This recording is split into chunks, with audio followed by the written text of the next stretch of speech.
Hey guys, कैसे हैं आप लोग। Welcome back to my YouTube channel RK world. यहाँ मिलेगा सब कुछ। गाइस, आज हमारे टाइटल बॉक्स से ही क्लियर होगा कि मैं किस रिलेटेड वीडियो बनाने वाला हूँ। जी हाँ, सही गैस कर रहे हैं आप। आज मैं आरआरबी जेई के रिलेटेड वीडियो बनाने वाला हूँ। उसको कैसे क्या एलिजिबिलिटी क्राइटेरिया है, कब से कब तक डेट रहेगी आपकी, कौन से एज वाले व्यक्ति एलिजिबल रहेंगे और कैसे फॉर्म फिलअप किया जाएगा, ये टोटल मैं इस चीज में कवर करूंगा। ठीक है, तो सबसे पहले मैं आपको बता दूं कि जो भी हमारे चैनल पे नए व्यक्ति हैं, कृपया मेरे चैनल को सब्सक्राइब करिए ताकि जो भी अपडेट है आपको पहुंच सके, और वीडियो अगर अच्छा लगे तो वीडियो को लाइक करिए।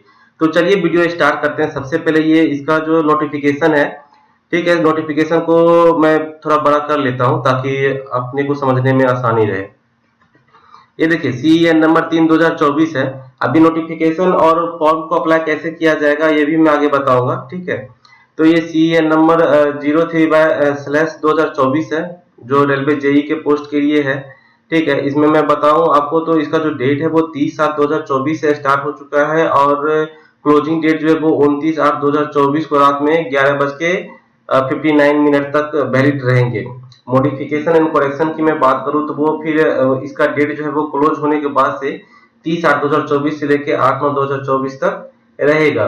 ठीक है, जिसमें मैं आपको बताऊं कि केमिकल सुपरवाइजर के लिए जो है लेवल 7 की मतलब ग्रेड पे रखे गए हैं। लेवल सीपीसी जो है आपका 7 पे स्केल, अब वो 44,900 रुपए की पेमेंट रहेगी आपकी। और इसमें जो एलिजिबिलिटी क्राइटेरिया है वो 18 साल के व्यक्ति से लेकर के 36 ईयर तक के व्यक्ति जो है इसका फॉर्म फिलअप कर सकते हैं। लेकिन ये जो दो पोस्ट है, ठीक है, ये दोनों पोस्ट जो सुपरवाइजर का है वो आरआरबी गोरखपुर में ही ओनली अवेलेबल है, जिसमें 17 पोस्ट मात्र खाली है। ठीक है, उसके बाद आगे मैं बात करूं junior engineer depot material superintendent, ये सब के लिए जो है वो लेवल 6 की मतलब पे स्केल रखा गया है, जिसमें जो है 35,400 का आपको इनिशियल पे मिलेगी। ठीक है, और इसका जो क्राइटेरिया है वो 18 से 36 साल तक के व्यक्ति जो है फॉर्म को फिलअप कर सकते हैं। अब जो 36 ईयर वाले व्यक्ति है, मतलब 2025 में वो 36 ईयर के हो जाने चाहिए, इससे ऊपर नहीं जाने चाहिए। 18 से 36 साल वाले जो व्यक्ति हैं, जो 2025 तक उनका 36 साल में कंप्लीट हो जाना चाहिए या इससे कम का होना चाहिए, तो वो व्यक्ति एलिजिबल है। पोस्ट की मैं बात करूं तो ऑल इंडिया पोस्ट रहेगी आपको, मतलब वो किसी भी जोन में आप भर सकते हैं। 7,924 पोस्ट रहेगी। टोटल जो नंबर ऑफ सीट्स है वो 7,951 जो सीट है वो अवेलेबल है। अब यहाँ पर देखिए, फॉर्म भरने से रिलेटेड आपको किसी भी तरीके की परेशानी आ रही है, ठीक है, और कोई भी जानकारी आपको चाहिए तो आपके नंबर पे ये जो है ईमेल से भी आप हेल्पलाइन नंबर मतलब हेल्प ले सकते हैं, और फोन नंबर भी रखा गया है यहाँ पे, तो आप इस पे कॉल कर करके आप जो है 10 बजे से लेकर के सुबह शाम 5 बजे तक, जो भी वर्किंग डे है यानी संडे को नहीं रहेगा।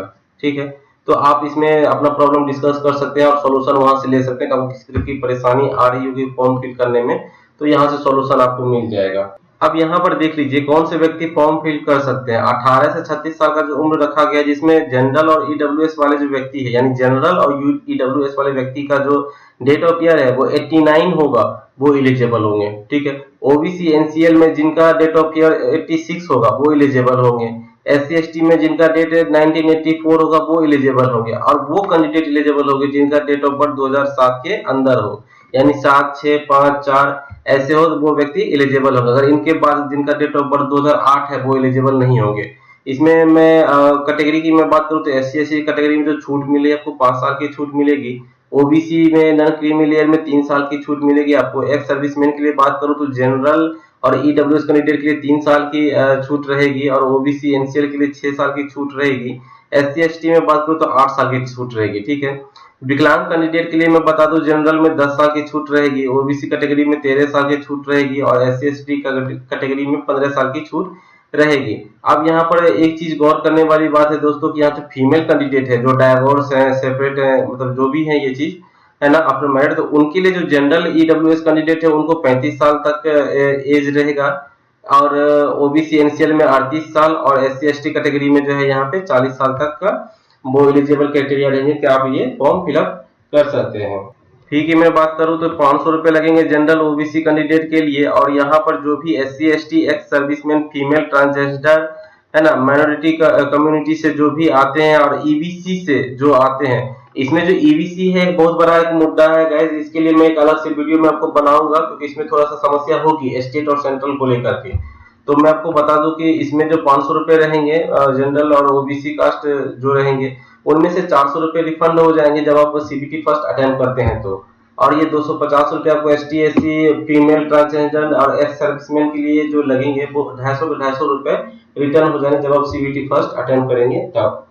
अब मैं यहाँ पे बात करूँ कौन कौन से व्यक्ति फॉर्म फिलअप कर सकते थे। जो भी यहाँ पर देखिए मैकेनिकल से जो रिलेटेड जो ब्रांच है, सब ब्रांच जिनको बोलते हैं, ठीक है, जैसे मैकेनिकल इंजीनियरिंग तो है, प्रोडक्शन भी है उसमें आता है, ऑटोमोबाइल में भी मैकेनिकल आता है, तो ये सब व्यक्ति जो है फॉर्म भरने के लिए एलिजिबल है। इलेक्ट्रिकल के लिए नोटिफिकेशन में आप चेकआउट कर लीजिएगा कि यहाँ से जो इनके रिलेटेड ब्रांच है वो सब जो है फॉर्म फिलअप कर सकते हैं, ठीक है। सिविल के लिए भी यहाँ पर है। और यहाँ पर जो बीएससी कर रखे हुए हैं केमिस्ट्री एंड फिजिक्स से, वो भी भर सकते हैं ईएमए ग्रुप में, एग्जाम ग्रुप, ठीक है। और ये तो मैं बताया ही था शुरुआती दौर में कि ये जो है वो गोरखपुर के लिए ही सिर्फ है, ओनली फॉर गोरखपुर जोन में ही चीज अवेलेबल है। तो चलिए वीडियो स्टार्ट करते हैं कि फॉर्म कैसे फिलअप करना है। सबसे पहले हम सरकारी रिजल्ट में हम जाएंगे। यहाँ पर जैसे सरकारी रिजल्ट को हम जैसे ओपन करेंगे, ओपन करने के बाद यहाँ पर देखिए आरआरबी जेईई का डायरेक्ट ऊपर में ही जो है ऑप्शन दे रहा है। इस पे जैसे ही हम क्लिक करेंगे तो हमारा ये पेज ओपन होगा।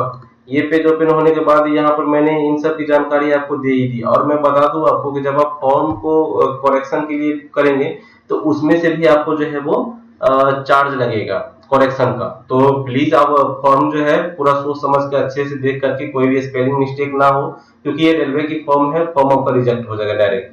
भले को आपको CBT first CBT second exam हो, डीवी के समय में आपको रिजेक्ट कर देगा 110%, इसका कोई ऑप्शन नहीं है। इसलिए फॉर्म जो है पूरा अच्छे से सोच समझ के और करेक्शन के साथ भरिएगा, ठीक है। अगर आप दोबारा करेक्शन करेंगे तो आपको जो है वो एक्स्ट्रा बैलेंस लगेंगे, ठीक है। तो यहाँ से फिर देखिए ये जोन हो गया, किसमें कितना सीट है, ये नोटिफिकेशन में भी दे रखा है। ये आप देख लीजिएगा कि कितना रहेगा सीट, कौन से जोन आपको चाहिए, ठीक है। और इसमें चलिए मैं फॉर्म भरने के लिए मैं आपको बताता हूँ। सबसे पहले यहाँ से आप नोटिफिकेशन से डाउनलोड करके देख लीजिएगा। आपको हिंदी में चाहिए तो हिंदी में, इंग्लिश में चाहिए तो इंग्लिश में आपको मिल जाएंगे, ठीक है। अब मैं बात करूँ तो यहाँ ऑनलाइन अप्लाई की, इस पे हम जैसे ही क्लिक करेंगे तो हमारा ये पेज ओपन होगा। ओपन होने के बाद यहाँ पर देखिए आपको जो है पूरा फॉर्मेट आपको मिल जाएगा, जो सर्टिफिकेट आप बनवाएंगे, ठीक है, जो डिक्लेरेशन बनवाएंगे, ईडब्ल्यूएस सर्टिफिकेट बनवाएंगे, ईबीसी सर्टिफिकेट बनवाएंगे, ओबीसी एनसीएल डिक्लेरेशन बनवाइएगा, जो भी बनवाएगा आप यहाँ से डाउनलोड कर सकते हैं। इस पे मैं एक अलग से वीडियो में बनाऊंगा और अच्छे से मैं आपको क्लियर करूंगा, ठीक है। यहाँ पर देखिए अप्लाई पे जैसे मैं कर्सर अपना ले जा रहा हूँ तो यहाँ पर दो ऑप्शन शो कर रहा है, create an account, already have an account, ठीक है। अगर आप जो व्यक्ति मतलब पहले अप्लाई कर चुके हैं इसके लिए, जैसे एएलपी के लिए हो गया, टेक्नीशियन के लिए हो गया, एसआई के लिए हो गया, तो उनको आईडी बनाने की नीड नहीं होगी, वो ऑलरेडी हैव एन अकाउंट पे क्लिक करेंगे। जो पहली बार भर रहे हैं, मतलब जो इस साल भर रहे हैं और ये पहला फॉर्म उनका जेईई है, तो वो क्रिएट एन अकाउंट पे क्लिक करेंगे। इस पे जैसे ही क्लिक करेंगे तो यहाँ देखिए साफ साफ लेटर में कह रहा है कि अगर आपने आरपीएफ का फॉर्म भरा होगा सब इंस्पेक्टर में, ठीक है, कांस्टेबल का भरा होगा और एएलपी का फॉर्म भरा होगा, तो आपको आईडी जो है रजिस्ट्रेशन करने की जरूरत नहीं है। आप उसी यूजर आईडी पासवर्ड को लॉगिन करिए, वहां पर आपको जेईई का जो है फॉर्म शो हो जाएगा और वहीं से आप डायरेक्ट अप्लाई कर सकते हैं।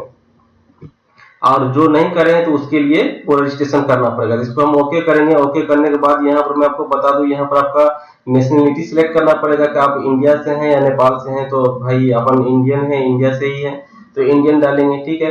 फुल नेम में यहाँ पर अपना पूरा नाम देंगे, फिर यहाँ पर उसको रिटाइप करेंगे पूरा नाम।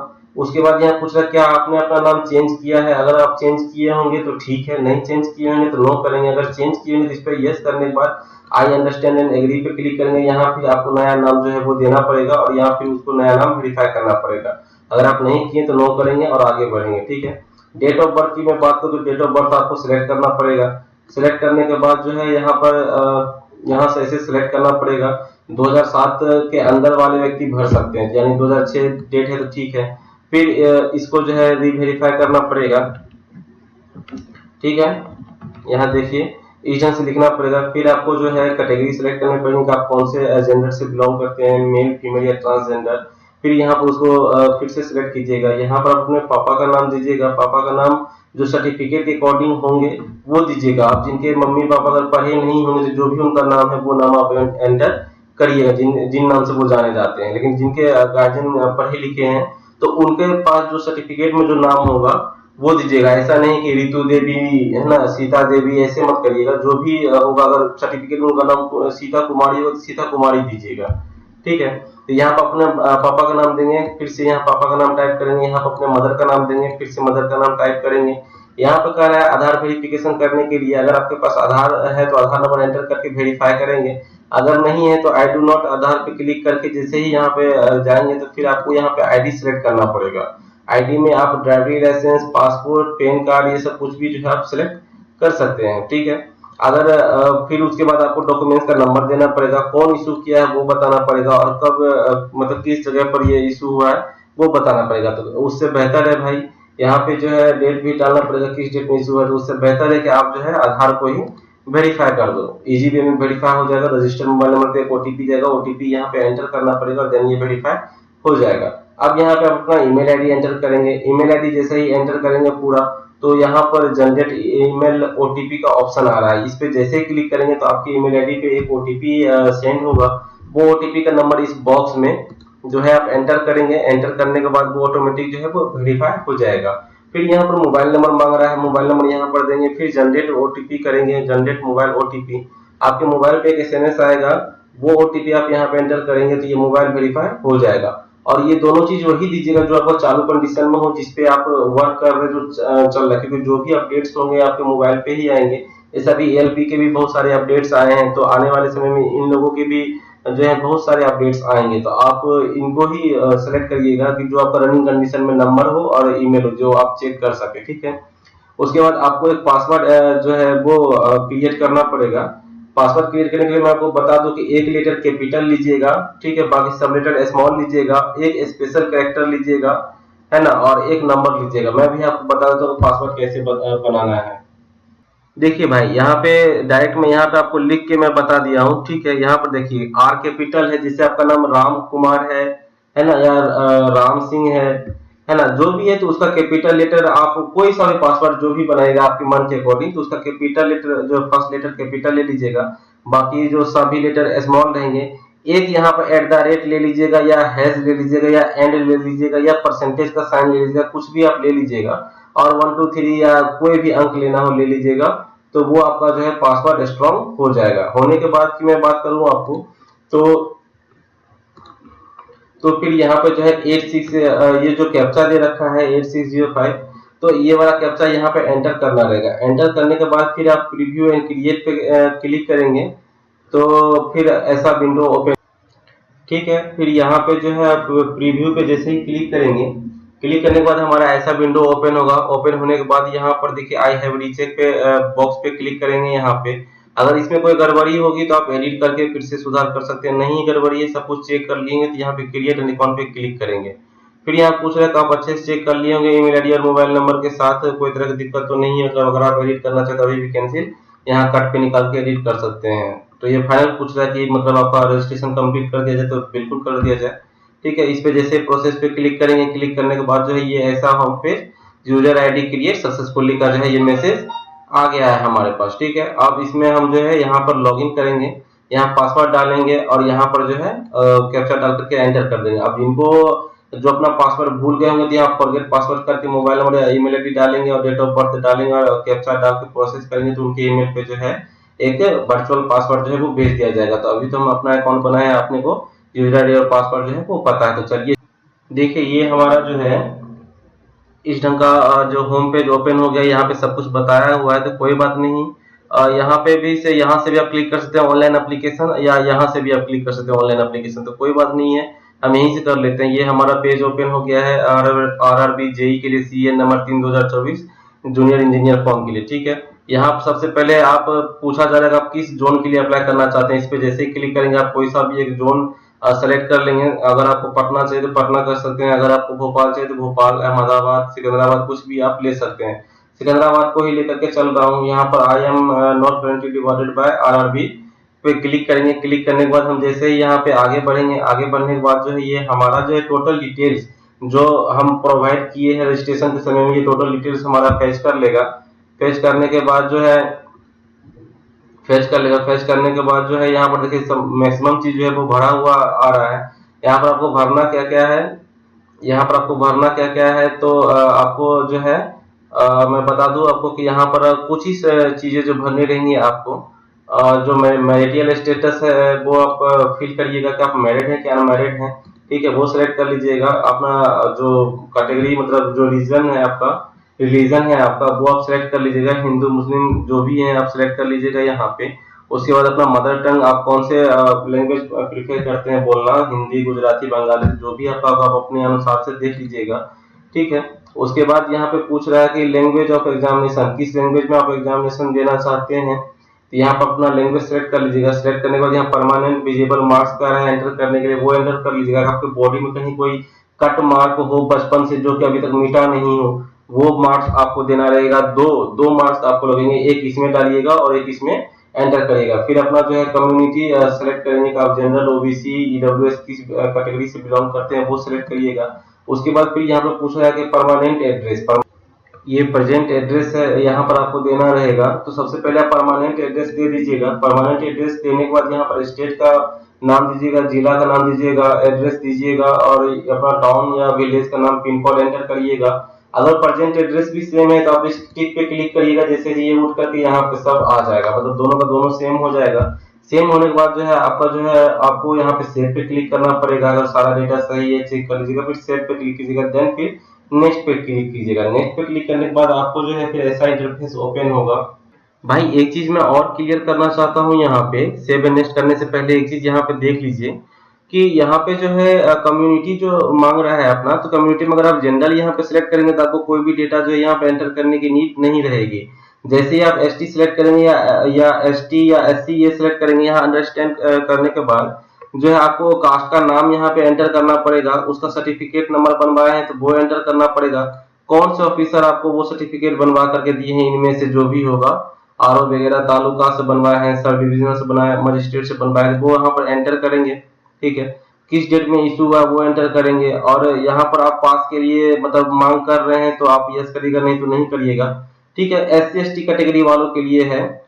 बाकी इसमें देखिए ओबीसी और ईडब्ल्यूएस के लिए भी भरिएगा तो आपको सेम चीज कहा जाएगा। यहाँ पे ओबीसी से आप बिलोंग कर रहे हैं, जी हाँ बिलोंग कर रहे हैं। यहाँ पे पूछ रहा है कि क्या आप नॉन क्रीमी लेयर के अंतर्गत आते हैं तो आप यस करिएगा, ठीक है। तो आपको जो सर्टिफिकेट नंबर इशू मतलब कौन से व्यक्ति आपको इशू किए हैं, कौन से डिपार्टमेंट में आपको इशू हुआ है वो देना पड़ेगा और डेट ऑफ इशू यहाँ पे एंटर करना पड़ेगा। अगर आप नहीं तो फिर इसमें कोई बात नहीं है, यहाँ पे आप नो कर दीजिएगा तो यहीं तक डेटा रहेगा। और उसके बाद अगर आप ईडब्ल्यूएस भी यहाँ सेलेक्ट करते हैं, सेलेक्ट करने के बाद जो है यहाँ पे फिर आपको सर्टिफिकेट नंबर मांगेगा, यहाँ पर कौन से अधिकारी ने इस चीज को इशू किया है वो मांगेगा और यहाँ पर जो है डेट मांगेगा किस डेट में इशू हुआ है। उसके बाद फिर आप परमानेंट एड्रेस को एंटर करने के बाद आप सेव करके नेक्स्ट कर सकते हैं।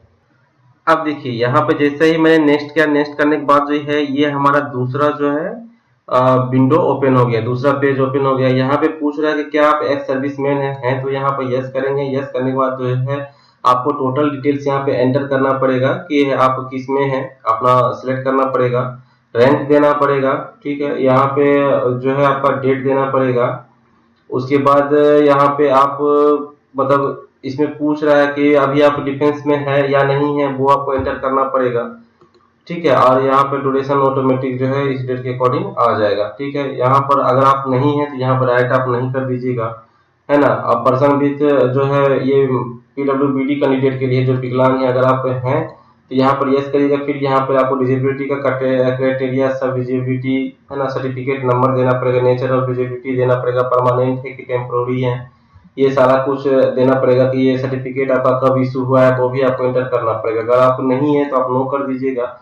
इकोनॉमिकली वीकर क्लास यानी ईबीसी क्लास अगर आप आते हैं तो आप यस करिएगा। यस करिएगा तो यहाँ पर आई अंडरस्टैंड एंड एग्री पे क्लिक करिएगा तो फिर आपको यहाँ पर जो है कंसेशन के लिए, फी कंसेशन के लिए आपको मतलब चाहिए या नहीं चाहिए। तो अगर आप वीकर क्लासेस से हैं और इसके लिए आप मांग कर रहे हैं हाँ हमको कंसेशन चाहिए तो आप यस करिएगा। यस करने के बाद जो है आपको ईबीसी का सर्टिफिकेट यहाँ नंबर एंटर करना पड़ेगा।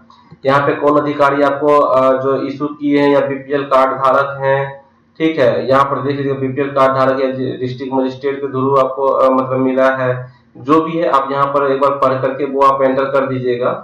अगर आप ईबीसी सर्टिफिकेट होल्डर नहीं है तो यहाँ पर नो कर दीजिएगा और आगे कुछ भी फिल नहीं करना पड़ेगा फिर, ठीक है। अगर आप यहाँ पे पूछ रहे हैं are you employ of Indian railway, अगर आप इंडियन रेलवे में काम कर रहे हैं और जूनियर इंजीनियर पे जाना चाह रहे हैं, बहुत सारे कैंडिडेट है जो एएलपी पे काम कर रहे हैं, एनटीपीसी पे काम कर रहे हैं, वो भी एग्जाम दे रहे हैं ताकि मेरा जेई जूनियर इंजीनियर में हो जाए। अगर वैसे कैंडिडेट है तो आप यस कर सकते हैं। यस करने के बाद आपको यहाँ पे टोटल चीज देना पड़ेगा, उसका कौन से सेलेक्ट कैटेगरी आपको सेलेक्ट करना पड़ेगा, किस एम्प्लॉय में अभी आप हैं, आपका वर्किंग कहाँ पे है, जोन कौन सा लगेगा, ये सारा कुछ जो है आपको फिल करना पड़ेगा। ठीक है, ये सब आप देख लीजिएगा जो एम्प्लॉय है। अगर नहीं है आप तो आप सीधा नहीं कर दीजिएगा। नहीं करने के बाद जो है आप आगे बढ़ेंगे और यहाँ पे पूछ रहा है कि करंट डिपार्टमेंट के लिए आप बताइए कि मतलब इसमें जो कह रहा है कि अगर आप मतलब अपना करंट डिपार्टमेंट अगर आप जॉब कर रहे हैं तो कौन से फील्ड में आप जॉब कर रहे हो उसका ऑर्गेनाइजेशन का अपना बताइए। आप सेंट्रल लेवल पर यहाँ पर देख लीजिए, सेंट्रल लेवल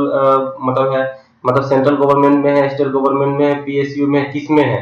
तो अभी जो फ्रेशर कैंडिडेट भर रहे हैं, मतलब जो फॉर्म भर रहे हैं, कोई जॉब नहीं कर रहे, वो नॉट अप्लीकेबल डालेंगे।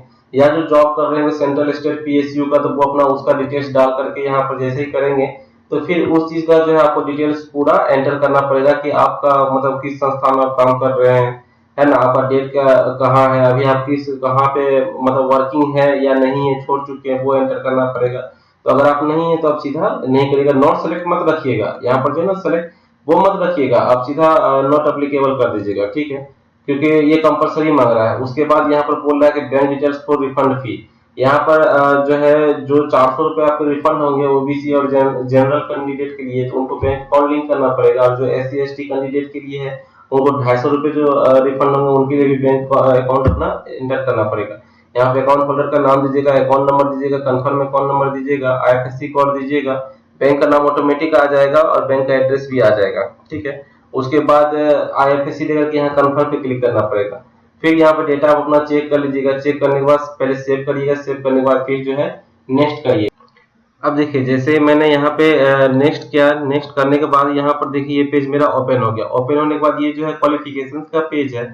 यहाँ पे मैट्रिकुलेशन का आपको देना ही पड़ेगा, किस बोर्ड से आप मैट्रिक किए। मैं बिहार स्टेट को रिप्रेजेंट कर रहा हूँ, मतलब मैं बिहार स्टेट को लेकर के चल रहा हूँ, तो मैं बिहार स्टेट एंटर करूंगा। ठीक है, यहाँ पे आप जिला देंगे, किस जिले से आप हैं वो आप एंटर करेंगे। एंटर करने के बाद यहाँ पे बोर्ड का नाम देंगे। ठीक है, इस ढंग से आप लिखेंगे। फिर आप किस डेट में पास किए हैं, आपको पास का जो है वो डेट डालना पड़ेगा। आपका रोल नंबर क्या था वो एंटर करना पड़ेगा। एंटर करने के बाद जो है आप यहाँ पे नेक्स्ट करेंगे, या फिर आपके पास कोई मतलब हायर एजुकेशन क्वालिफिकेशन, क्योंकि हम जेई के लिए फॉर्म भर रहे हैं ना, तो यहाँ पर हम ऐड के लिए क्लिक करेंगे यहाँ पे। ठीक है, मैंने ऐड किया। ऐड करने के बाद यहाँ पर देखिए ये हमारा जो है सक्सेसफुली ऐड हो गया 10th का, आप देख सकते हैं यहाँ पे। ठीक है, सब कुछ भरा हुआ है। आप इसको डिलीट भी करना चाहते तो डिलीट कर सकते हैं। ठीक, उसके बाद यहाँ पे पूछ रहे हैं कि क्वालिफिकेशंस आपकी क्या है, मतलब किस लेवल पे आप भरना चाह रहे हैं जेई का फॉर्म। तो 3 इयर्स का जो है डिप्लोमा डिग्री आपके पास है, बैचलर ऑफ साइंस है, डिग्री इन इंजीनियरिंग है। ठीक है, तो आप इस पे भर सकते हैं। तो इंजीनियरिंग का मतलब मैं इंजीनियरिंग को लेकर के चल रहा हूँ कि अगर मैं इंजीनियरिंग कर रखा हूँ, मैकेनिकल, सिविल, इलेक्ट्रिकल किसी से भी, या डिप्लोमा ही करके रखा हूँ, तो वो यहाँ पर आप सिलेक्ट करेंगे। बैचलर ऑफ साइंस है, फिजिक्स ऑनर्स, केमिस्ट्री ऑनर्स, तो वो भी बंदे आप फॉर्म फिलअप कर सकते हैं। यहाँ बैचलर डिग्री ऑफ इंजीनियरिंग लेकर के चल रहा हूँ, तो मैं बता दूं कि यहाँ पे जैसे ही मैं इसको सिलेक्ट करूंगा, यहाँ पे आपको डिसिप्लिन सिलेक्ट करना पड़ेगा कि आप किस चीज से हैं, मैकेनिकल से, इलेक्ट्रिकल से हैं, सीएस, आईटी, सिविल, जिससे भी आप वहां पर जो है सेलेक्ट करेंगे। सेलेक्ट करने के बाद मैंने यहाँ मैकेनिकल इंजीनियरिंग सेलेक्ट किया है। उसके बाद यहाँ पे सब स्ट्रीम है इसका कोई, जैसे जो ऑटोमोबाइल इंजीनियरिंग से है, अगर उनका ऑप्शन में ऑटोमोबाइल नहीं मिल रहा है तो वो मैकेनिकल सेलेक्ट करेंगे। यहाँ पर देखिए ऑटोमोबाइल आपको नहीं मिलेगा कहीं पर भी।